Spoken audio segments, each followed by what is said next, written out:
Chapter 19. Your threats mean little at this point, Master, Vader said without remorse, knowing he was right. Perhaps I've underestimated your resolve, Lord Vader. Sidious trailed off the question, staring blankly out across the Coruscanti landscape from his vantage atop the former Jedi Temple. Come to the point. Vader had no patience remaining, crossing his arms before his chest. Sidious regarded him silently for a moment as his gaze followed a large transport approaching the sky lane far in the distance. Finally, turning to face his apprentice, he slipped his hands into the opposing sleeves of his robe. I will disregard your insolence only because we run short on time. No. Vader dropped his arms to his sides, raising his right again only to point toward his master. You run short of time. He felt the anger course through him like the rivers of fire on Mustafar, the rivers that took his body from him and the anger infuriated by the man that replaced him. Far too long, I've been led astray with empty promises and the song of a dualistic rule of the Empire. He could see the anger building within Sidious to an equal ferocity, driving the man to steaming ire. Good, he thought, precisely as intended. Sidious regarded him with veritable surprise, raging with anger, yes, but elated that his apprentice was finally showing the backbone he knew was there. And you feel as though you've been nothing more than an enforcer to heed my beck and call at my whim? Is that it, Lord Vader? The Grand General was the final element. Placing me under his command was tantamount to betrayal. He had more to say. He had much more to say. But relieving himself of that indignation in this very chamber was satisfying at the very least. Do you not see that you are falling out of favor with the dark side? The question took Sidious by surprise, the building rage within evaporating instantly, replaced by an emotion he had not felt in 40 years. Fear gripped the Dark Lord inexplicably and without warning, his flaring yellow eyes dying into a somber ochre in the fading light of Coruscant's sun. I sense your fear, Master. Understand that what I speak is valid and not a mirthless statement spoken out of turn. It is your reality. Vader pounded the point home. It would be my duty to strike you down where you stand. Stretch out to the force around you. Master, feel the truth. Then wallow in your broken shell as you find some solace in the fact that I will do nothing of the sort. Vader said as his regulator betrayed his own emotion, charging and discharging vigorously to keep pace with his beating heart and damaged lungs. Sidious remained silent, understanding the retaliation for the sake of retaliation would only augur his apprentice's words. Was there truth in them? Sidious thought as his apprentice remained motionless in the center of the chamber. The calling of the Force was ever present, responding to his very thoughts. No, I am Sithari, he told himself, and quietly consumed the thought, letting it flow throughout him just as quietly. He turned his gaze from the tiled floor to the rising view of the transport, taking the space lane out of the planet's atmosphere and finally entirely out of sight. It is not fear you sense, Lord Vader, merely a product of your imagination. Perhaps you have deluded your senses to the point of unsalvageability, he said without turning to face his apprentice. Vader was preparing for the slight. Perhaps. But it is not that I have allowed emotion to cloud judgment. Sidious spun to face him. In such an instance, the rule of two is quite clear, apprentice. The anger returned to his core with a vengeance, waiting to be unleashed. And then what, my master? Vader said, surprising Sidious by taking a few steps toward him. You strike me down and begin anew? Take on another worthy apprentice only to withhold the knowledge of the dark side yet again? Vader closed the distance between them to an arm's length, easily within striking distance of the sabers should either choose to ignite them. I think not, Master. To dabble in foolishness is beyond our scope. He uttered with an air of finality, taking a few more steps to pass by the Dark Lord and taking the view beyond the transparent steel with his arms crossed before him again. Sidious was bursting from within, his rage boiling past the point of sanity and into unknown depths of his depravity. But Vader was right, wasn't he? The sonorous inhale and exhale of Vader's suit echoed lonesomely through the chamber, and what was left of Anakin within the Dark Lord internally laughed at the irony. But as I've said, your threats mean little. Either get to the point and do as you will and end your conflict within, Master. Again, he refused to turn around, offering only his enormous back to his master's view. Sidious felt the pangs of a secondary wave of realization slam into him. His apprentice had invoked fear and bested him in the one arena where he had once held grand sway. How had he let this happen? How had he let Vader back into a verbal corner from which there was no escape? A silent laughter filtered its way through the chaos of anger and erupting emotion had conjured. The same sickly yet bellicose laughter that had been haunting his meditations. The laughter quickly transformed from a mild irritation to the mocking decree of indignation as Bane would see his soul crushed. He needed to be rid of his apprentice and the haunting spirit, sowing doubt where none should exist. He had stamped out the impossible and the improbable ages ago, hadn't he? With a final clamp of thumb and forefinger, he had ended any doubts when Plagueis exhaled his final breath. Why then would this one-time scrappy slave boy from a dirty world best him in arenas he had conquered so long ago? Because it is your fate to die at his hands. Bane answered his thought with a shrill, mocking laugh. Sidious could only listen to the voice that would not give him a moment of peace as he stared at the frame of his apprentice before the grand view beyond. Understand me. I will remain loyal to you and our partnership, only so long as you prove useful to me. There will come a time when you do not. Vader intoned, his regulator smooth and methodic, and suddenly spun around to face Sidious, outstretching a gloved finger pointed at the man's chest, and on that day, I will destroy you. The pangs of fear returned once again to the Dark Lord inexplicably. He wasn't prepared the first time. This time, it nearly took him from his feet. Has his apprentice read his mind? Was that now too something he had to be wary of? There was too much doubt edging into his mind to engineer a suitable resolution path now. He was blankly aware of Darth Vader brushing past him yet again on his way to the turbolift access port, but recovered in time to see his apprentice turn his form yet again. He was speaking. For the last time, what do you need?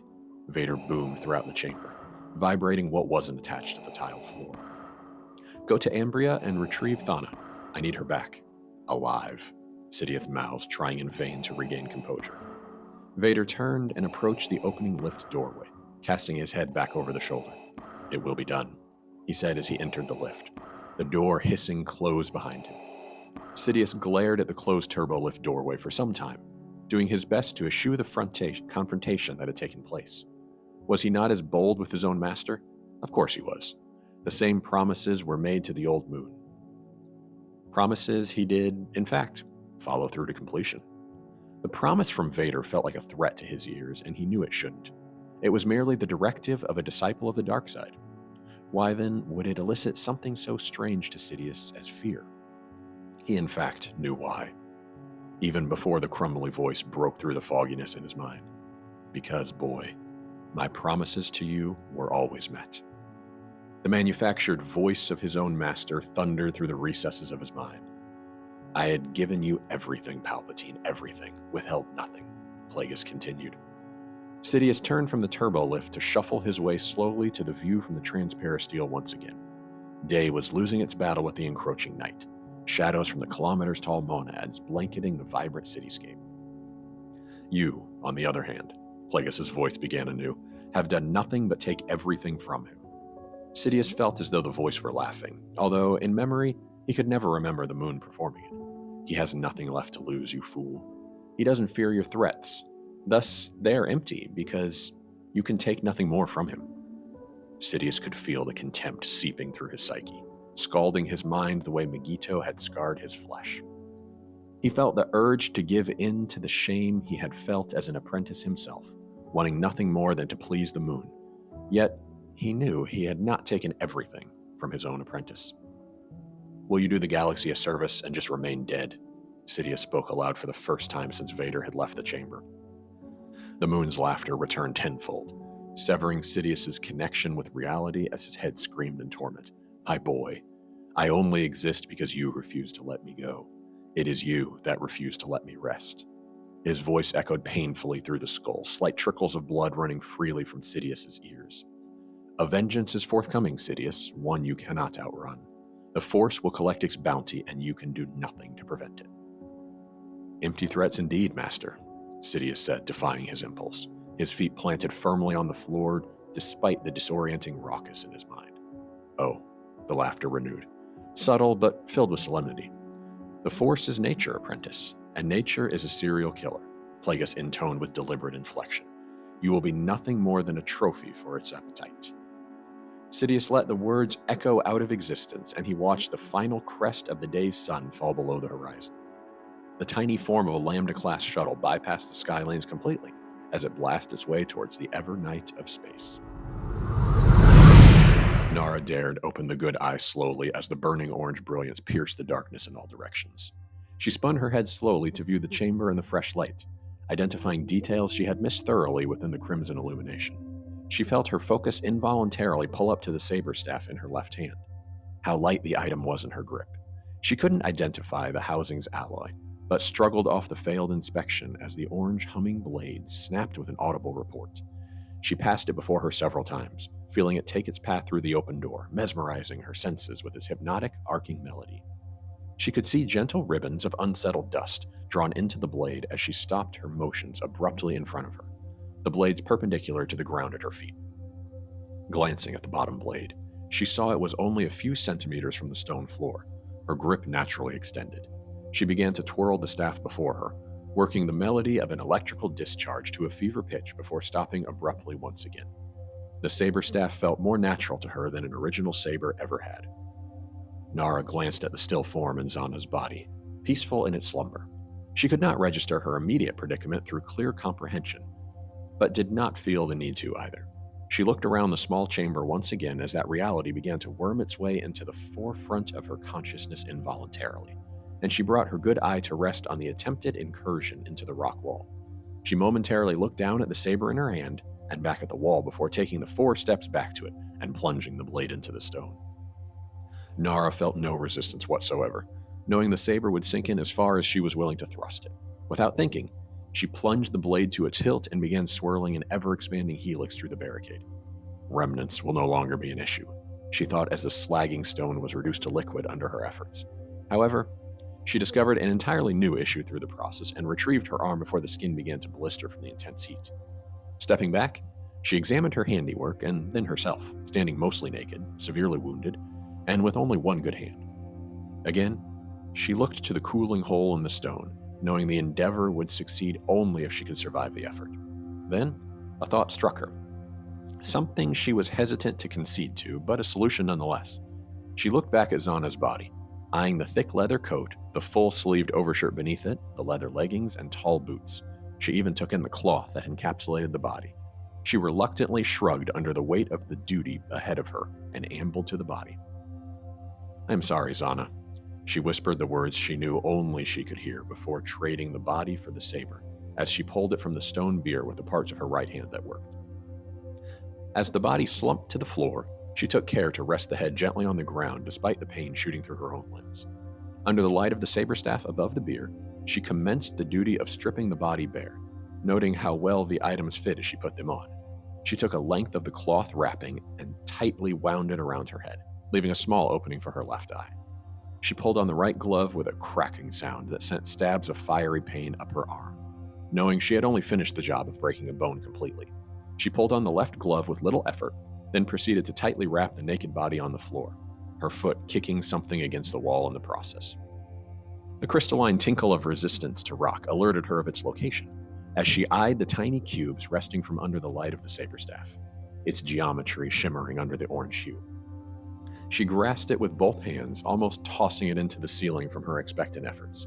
The cube was weightless now, she thought as she clasped her left fingers around it to try to keep her in the palm. How? She thought, remembering the intense weight it had displayed earlier. Nara considered her objective, deciding to determine the impossibility of the cube's physics when she was free of the tomb. She placed it into a pocket and returned to her efforts with Zana's body, finishing the tight wrapping around her head. She left a single strand that she doubled over and tied at the ends. She tucked it into the crooks of the body's elbows and slung the remainder over her head. Nara took a few seconds to analyze her work before deciding it wouldn't get any better than it was currently. Nara turned fully toward the wall before her and began where she had left off anew. Although it was working, she felt the encumbrance of time and realized she couldn't drag the body through the molten lines of slagged steel at her feet without consuming it in a final incendiary blaze. She backed up toward the beginning again and executed the same maneuver that had reduced the blade to a swirling blur of bright orange intensity, striking deep gouges through the stone that instantly cooled. She exhaled as she calmed herself, forgetting the pains throughout her body, the impossibilities of her predicament, and the subtle but nagging hesitation that kept her from believing fully that she could succeed. In their place, she inhaled the determination she knew she possessed, the will to push past her limits, and the resolve to make a liar out of that damn Itachi. She spun the blade in her left hand as fast as possible, then pushed herself to spin it faster. She began to twirl it through a pattern of adjacent slashes, finding the effort worth it as it reduced the repeated action of her wrist, keeping up with the tip of her blade in front of her. It also provided more room to operate as she pulled the body behind her through the smooth, cooling stone beneath her. Nara felt the gleam of positivity enhance her efforts, the workings of the force at her disposal as it flowed freely through and within her actions. The blade spun faster as she pushed her progress to a swift walking pace and felt the tinge of victory close at hand. A sharp ping of disturbed strata rocked through her skull, shaking her concentration momentarily. Nara was immediately aware of the diminishing levels of breathable air, the increasingly hot stone at her side, and the encumbrance of the body she was pulling. Her mind told her those properties had always been present. She had just failed to recognize them. She closed her left eye for a second as she paused her slashing. Fortitude had brought her this far, but doubt had found its way into the process. She would die and turn that Itachi into a prophet after all. "This is nonsense," she said, the audio returning to her in odd reverberations. Another peeling crack of stone sent her to a knee as the echo in her skull threatened to implode her brain. The thundering rumble of the millions of tons of threatening stone above knocked her forward enough that she had to slam her right hand out to keep her face from smashing stone yet again. The pain of the broken fingers refreshed her hopelessness. Nara began to whimper in the solemnity of the space she had carved, feeling the weight of failure pressing in upon her from all possible angles. With tears soaking the wrapping around her, she cast her head down, willing to accept her inevitable defeat. "Luminara," she whimpered weakly. "Help me," she said through choking emotion. "Nara, I am always with you," the soft whisper belonging to unduly soothed her fragile sanity. "You've gotten yourself this far. Why the doubt now?" "I don't know," Nara thought her reply. "Turn your gaze, Nara. See how far you've come," the whisper advised. Without thought, Nara did, finding the carved length she had created disappear into darkness beyond. "You're almost there, Nara. Use the Force." Nara returned to glare at the stone before her, wincing with fresh pain as she pushed herself from the hard rock at her feet, planting them wide and attempting to clear her mind. "You will fail," Sidious whispered. "You're already dead," Vader advised. "Accept your fate," she told herself. No, that wasn't her. Barris told her. "Your mind is too fragile," Thana laughed. For reasons beyond her immediate comprehension, the words of doubt began to fuel her resolve. She let them continue, despite them garbling amongst themselves into a monotonous undertone of indescribable confusion. Let them squabble, she thought over the noise in her head. With a simple decision, she felt a renewal, a fresh burst of knowledge explode through her psyche, explaining that she had already succeeded. Nara let the voices overlap in her mind as she began to spin the saber in her hand again, building up momentum as she squeezed her right hand beyond her threshold of pain. With a feverish shout that threatened to outdo the cracking and pinging of the stone around her, she slashed with a precision and speed that felt out of place. Without thinking it through, she pushed herself harder and faster, then finally splayed the fingers of her right hand through the pain and drew upon the Force entirely. It immediately grasped her soul, charging internally as she continued to draw upon its power without reserve. Nara could sense the cooling stone at her sides flex outward in respect to the power beside them, the natural bow of regard as they prepared for their inevitable doom. She felt the surge of power threaten to tear her apart as she thrust her right hand out, focusing all the kinetic energy outward with it. The stone split before her as it parted in all directions, but hers? A thunderous roar of destruction that made those seem, earlier, like whispers in her ears. Yet she was unfazed by the aggressive onslaught.